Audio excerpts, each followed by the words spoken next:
And now we very much have sort of segmented off, like you have you have life, and then you have your 30 minutes at the gym, right?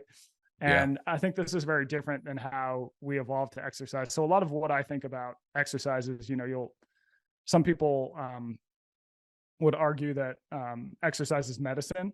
I see it slightly differently, and it's kind of an important difference. Is that I see it more that inactivity is like poison. So humans naturally should be moving those whatever equivalent of 20,000 steps a day of inactivity, and it's when we drop below that threshold that we get sick. So that is like being highly active is very normal.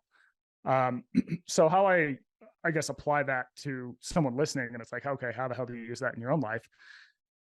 It's like if you look at what people did and how the human body evolved to move, we're good at covering big pieces of ground.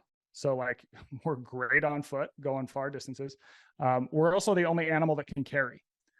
So humans, yeah, we're the only ones that can carry, basically, right? Other animals, if you want them to carry something, you got to strap the load to them. But because we evolved to walk on 2 feet and have these like hands and opposable thumbs and strong fingers, we can carry tools into the unknown. We can carry meat back to camp. We can do all this different forms of carrying. And I think that that's still really important for humans.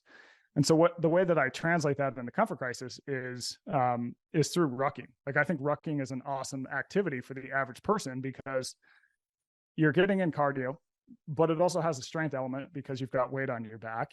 You're doing something that the human body is designed for. It also has a much lower injury risk compared to something like, say, running.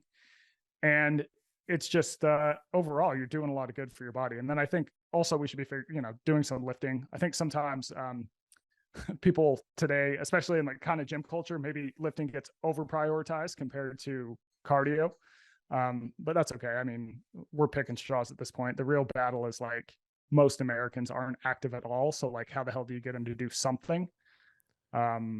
And I do think for those populations, rucking is probably good because it's hard to tell someone who's become very heavy, like go out for a run. That's not going to be good for them. Gyms can be intimidating. So with rucking, they're getting a strength effect and a cardio effect, and the injury risk is pretty low.